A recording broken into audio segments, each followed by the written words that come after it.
Chapter 18. The Fright Peddlers. I read something last night which took me back to my school days, to the earlier years of elementary school, but not very pleasantly. It was a statement by a prominent authority that we have only enough coal, oil, and gas in the world's reserves to last another 20 years. I recall hearing that statement 50 years ago in a classroom.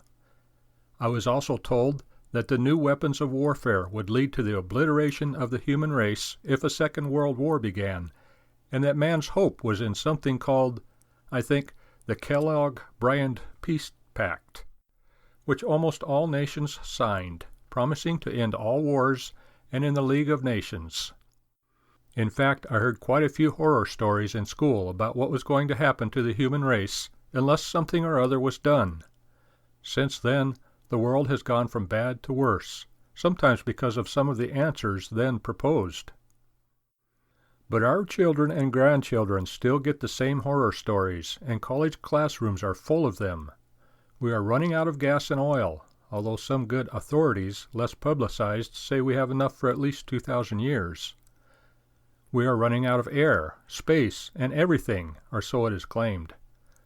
All of this, besides being false, breeds fear and hopelessness. It exalts some scientific planners as the only ones with the answers, and it makes the rest of us a herd of cattle, headed for the stockyards, unless we listen to them. Above all else, it exalts the power of man to destroy, and it produces the fear of man, and this is sinful. God demands of us, "Who art thou, that thou shouldst be afraid of a man that shall die, and of the Son of Man which shall be made as grass, and forgettest the Lord thy Maker." Isaiah 51:12-13. The creation of the world and its government is the work of the Lord, and it is not in his declared plan that man will destroy it. The Fright Peddlers are giving too much power to man. It is God's power they need to recognize, not man's. If man is the basic power, then the answers must come from man. But if God is the sovereign power, then the answers must come from God, and none other.